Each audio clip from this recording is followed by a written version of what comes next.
अस्सलामुअलैकुम। मामा food FAC में आपको वेलकम है। कैसे आप सब लोग? आप लोगों को रमज़ान बहुत मुबारक हो। अल्लाह ताला करे कि ये रमज़ान हमारे लिए खैर और बरकत और रहमतें लेकर आए और हमें ज़्यादा से ज़्यादा नेकी की तौफ़ीक हासिल हो और हमें ऐसे रोज़े रखने की अल्लाह ताला तौफ़ीक दे जो कि अल्लाह ताला कबूल कर लें। तो काफ़ी गैप आ गया बीच में। मैंने वीडियो तो बनानी थी, वीडियो मैंने बनाई भी थी, मैंने पहले से बनाई हुई है। मैं वीडियो यही वाली लगा रही हूँ तो, लेकिन इसमें से बाद में आपसे और करूँगी।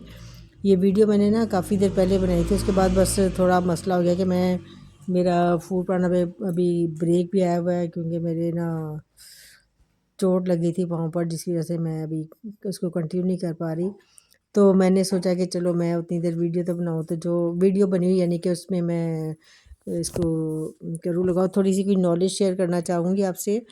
साथ साथ आप वीडियो देखिएगा। ये मतलब वैसे तो मुझे ऑर्डर आया हुआ था, मैं बना रही थी। तो ये मैंने बताया ना, जैसे कि वीडियो ये पुरानी है, थोड़ा सा ये पता चलेगा कि अगर फूड पाना पर ऑर्डर आते हैं तब उसको किस तरह मतलब कर सकती हैं तैयार। थोड़ी थोड़ी चीज़ जैसे कि आप अगर एक प्लेट का ऑर्डर आता है तो एक ही प्लेट, मैं तो एक ही प्लेट बनाती हूँ। अगर हाफ़ का आता है तो हाफ़ ही बनाती हूँ, ठीक है। तो ये मेरा तरीक़ेकार है, पता नहीं सबका अलग-अलग शायद तरीका होता होगा। मैं तो इसी तरह करती हूँ, ठीक है। हर चीज़ के लिए मैंने हाफ़ टन पहले तैयारी करके रखी होती है, फिर जिस चीज़ का ऑर्डर आता है तो मैं वही चीज़ उतनी ही क्वांटिटी में मैं तैयार करके देती हूँ ताकि फ़्रेश की फ़्रेश हर चीज़ चली जाए, ठीक है। अच्छा, कई लोग मुझसे पूछते हैं कि अपने ये जो अपनी आइटम्स लगाई हुई हैं इनकी प्राइसेस कैसे सेट की हैं। यकीन करें मुझे भी पहले आइडिया नहीं था, मैंने भी इसी तरह वीडियोस देख देख के बनाया और मैंने बहुत सोचा था कि मैं जब खुद काम शुरू करूँगी ना, मैं हर चीज़ की वीडियो बाकायदा बना के ना हर एक को इसका नॉलेज दूँगी।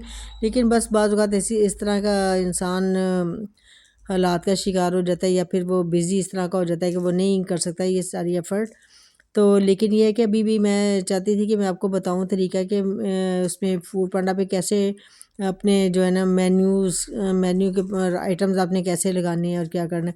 अब पोर्टल तो अपना कर लेते हैं डाउनलोड, और पोर्टल होता है हमारे पास, उसके ऊपर भी आइटम्स लग जाते हैं। लेकिन आइटम्स लगाने का तरीक़ेकार है, उसमें ऐड प्रोडक्ट जहाँ पे आता है ना, मेन्यू निकालें, उसके बाद उसमें आएगा ऐड प्रोडक्ट। तो ऐड प्रोडक्ट आप करके ना, तो उसमें आएगा पिक्चर्स, आप इसमें लगाएं तो पिक्चर आपको ना उसमें देनी होती है कि वो जो 200 KB की होती है। तो जब हम गूगल से कोई पिक्चर लेके ना, तो उसको जो भी हमने आइटम लगाना है, जो हम रिज़ल्ट दे सकते हैं वो वाली पिक्चर गूगल से उठाएं और उसको आप डाउनलोड करें पहले। और उसके बाद एक ऐप है फ़ोटो इनलार्जर, मैं तो उसके ऊपर करती हूँ।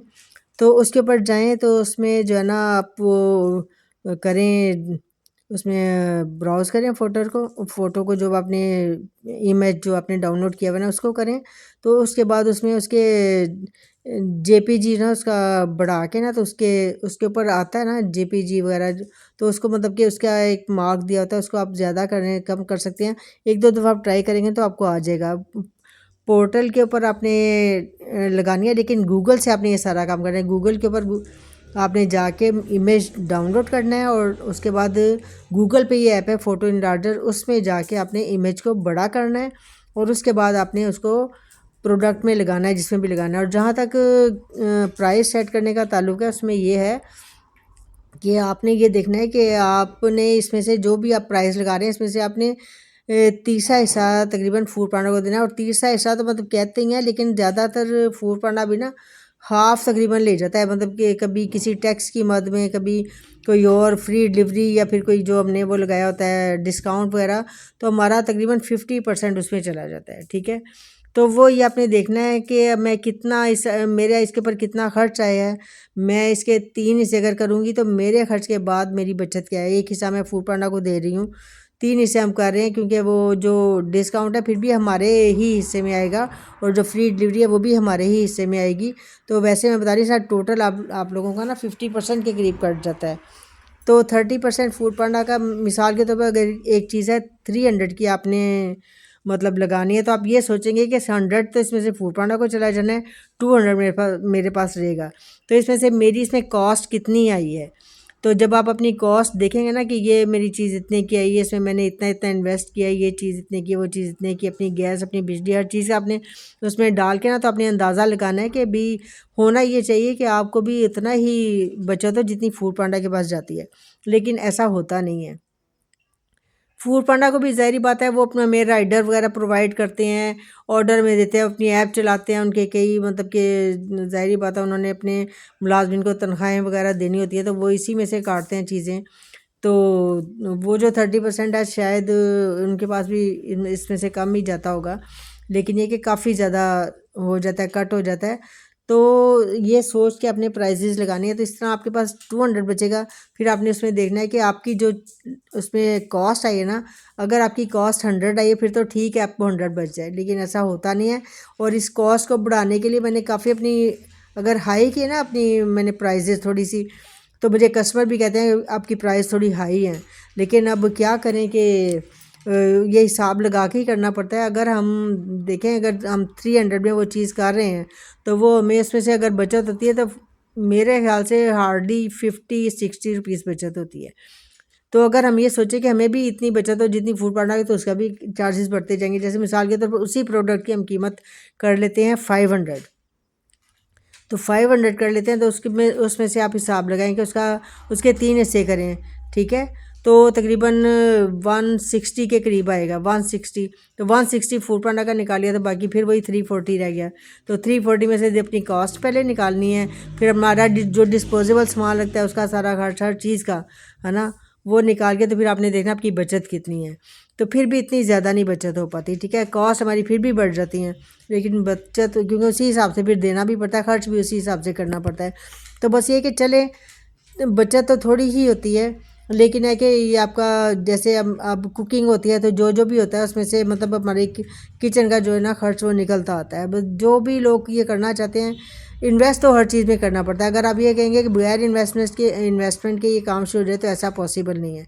पहले आपको इन्वेस्ट करना पड़ेगा। देखें, डिस्पोजेबल सामान भी लाना पड़ेगा आपको सारा, यानी हर तरह के कंटेनर लाने पड़ेंगे। उसके बाद आपके जो फूड बैग हैं वो लाने पड़ेंगे आपको, जो उसमें जो शॉपर वगैरह यूज़ होते हैं, जो प्लास्टिक की थैलियाँ वगैरह यूज़ होती हैं, वो सब लानी पड़ेंगी, ठीक है। तो वो जिस जिस हिसाब से देखिए ऑर्डर जो है ना कस्टमर को देते हैं, तो वो ये चाहता है कि हमें साफ़ सुथरे तरीके से अच्छी रैपिंग में हमें ऑर्डर मिले। तो अच्छा रैप करने के लिए अच्छा मटीरियल लगाना भी ज़रूरी है, और इसके साथ साथ कस्टमर ये भी चाहता है कि हमें क्वान्टिटी भी अच्छी मिले और क्वालिटी भी अच्छी हो। तो इसलिए क्वांटिटी भी अच्छी देने के लिए और क्वालिटी भी अच्छी देने के लिए ये सारा कुछ करना तो पड़ता है। लेकिन ये है कि जब आपको इतना ज़्यादा इसमें फ़ायदा नहीं हो पाता, हाँ, अगर आप इस काम को प्राइवेट कर लें तो हो सकता है आपको फ़ायदा हो। मैंने तो अभी तक नहीं किया, मैं चाहती हूँ प्राइवेट करना, लेकिन अभी तक मैं कर नहीं पाई इसको प्राइवेट। उसमें भी आपको एफ़र्ट करनी पड़ेगी कि आप अपने पम्फलेट वगैरह छपवाएंगे, आप लोगों को तकसीम करेंगे, या फिर आप अपने विजिटिंग कार्ड्स वगैरह बनाएंगे, तो वो लोगों को बताएंगे कि आप पर्सनल हमसे इस तरह ऑर्डर ले सकते हैं। तो ये भी एक टीम वर्क है, टीम होनी चाहिए इसके लिए आपको। देखें, कोई बाज़ एक बड़ा ऑर्डर आपको दे देता है, तो अगर आपके पास टीम ही नहीं है तो आप ऑर्डर कर कैसे पाएंगी। तो ये बहुत मुश्किल हो जाता है बड़ा ऑर्डर करना। सबसे पहले आपको एक टीम जो है ना वो तैयार करनी पड़ती है। लेकिन टीम कैसे तैयार करनी है, अभी तो हमारा स्टार्ट है काम, तो हमारा इतना उसमें प्रॉफिट ही नहीं आ रहा। तो टीम के लिए तो ज़ाहिर बात है उनको भी सैलरीज वगैरह चाहिए होंगी, सारा कुछ, तो उसके मुताबिक ही देखना। तो ये सारा कुछ जो है ना वो बहुत मतलब कि सोच समझ के हर चीज़ करनी है कि किस तरीके से ऐसा हो कि जो टीम भी कुछ ना कुछ बन जाए, और तो उसके साथ हमारे ऑर्डर भी अच्छे चले जाएं। लेकिन ये जो अगर आप फूड पांडा पे समझे कि हमने साल काम हम करेंगे, एक साल तो हमारी कुछ बचत होगी, जैसे हमारे पास कुछ ना कुछ हमारे पास यानी कि सेव हो रहा होगा, तो ऐसा बिल्कुल भी नहीं है। कुछ सेव नहीं होता, बस साथ के साथ हमारा किचन चलता रहता है। तो ये चीज़ें जो मैं थोड़ी सी बताना चाहती थी कि आप इस तरह अगर जो भी कई लोग मेरे से पूछते हैं ना प्राइस कैसे निकालें, क्या लगाएं और मेन्यू कैसे लगाएं, तो वो मुख्तलिफ मेरे पास क्वेश्चन आए हुए थे मेरे जो जो मैं लगाती हूँ ना वीडियोस, तो उसमें कमेंट्स कई लोगों ने ऐसे किए हुए थे कि बताएं बताएं। तो मैंने सोचा था इसके लिए एक स्पेशल वीडियो बनाऊंगी। लेकिन जैसा कि मैंने बताया कि मेरी ना टांग पे ज़रा चोट लगी थी, यानी कि मेरी हड्डी ही फ्रैक्चर हो गई थी पाँव की, तो जिस वजह से ना मैं नहीं काम कर पा रही। तो वीडियो भी जो ना मैंने पहले की बनाई हुई थी, तो उसमें मैंने सोचा कि चलो उसको वॉइस ओवर करके ना तो मैं इसको एक नॉलेज जो है ना वो पहुँचा देती हूँ। बस इन्हीं चीज़ों का ख्याल रखना है, क्वांटिटी अच्छी दें, डिस्पोजेबल सामान अच्छा हो, कस्टमर के मुताबिक दें। तो फिर ये कि आहिस्ता आहिस्ता आपके कस्टमर अगर आपके पक्के बन जाते हैं तो हो सकता है आपसे पर्सनल तौर पे भी ले आएँ। लेकिन ये है कि अगर आप इस तरह के कस्टमर हासिल करने में कामयाब हो जाते हैं ना, कि जो आपको मंथली, जैसे हॉस्टल्स के हों या जो भी कोई और इस तरह के हों, जो आपके मंथली या वीकली कोई पैकेजेस ले लें, तो उसमें हो सकता है कि आपको फ़ायदा हो।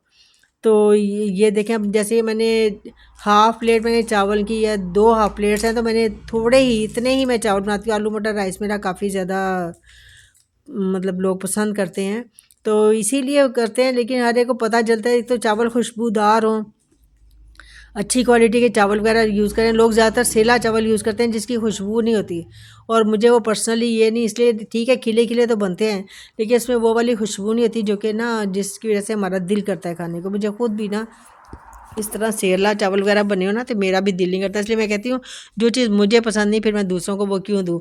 तो वाकई ऐसा होता है कि जब मैं ये वाले चावल देती हूँ तो लोगों को बहुत ज़्यादा पसंद आते हैं। बहुत लोग इसकी तारीफ़ करते हैं कि चावलों की तारीफ़ करते हैं, और जो उसमें मटेरियल वगैरह मसाले वगैरह देखें, हर चीज़ चाहिए होती है। गरम मसाले अपने प्रॉपर डालने हैं, सारे मसाले, जितना ऑयल चाहिए, और बहुत ज़्यादा ऑयली भी ना हो, मुनासिब सा करके तो वो करेंगे। तो ये इस तरह कस्टमर को ये चीज़ पसंद आती है। तो इसी तरह आपके पक्के कस्टमर बन जाएंगे। अगर पक्के बन जाएंगे तो जब आप फूड पांडा पर अगर नहीं भी होंगे ना, तो आपको पर्सनली मतलब रीच कर सकते हैं कि भाई हमने आपसे लेना है, हमें आपका टेस्ट पसंद है, तो आप हमें यानी इसमें करें आप हमारी मतलब कि डिलीवरी। लेकिन इसके लिए ये है कि आपके पास फिर भी अच्छा है कि आपके पास राइडर हो। तो मेरे माशाल्लाह ऑर्डर्स जो है ना, ये देखें 3000 से क्रॉस कर गए हुए हैं। ये क्रॉस कर गए थे, बस उसके बाद मेरा मसला ये हो गया है, जिस वजह से मुझे चोट लगने से मुझे थोड़ी देर के लिए बंद, थोड़े अरसे के लिए, थोड़ी देर नहीं, थोड़े अरसे के लिए मुझे बंद करना पड़ा। यानी कि 6 to 8 वीक्स का गैप आ गया, उसके बाद ही मैं खोल पाऊँगी।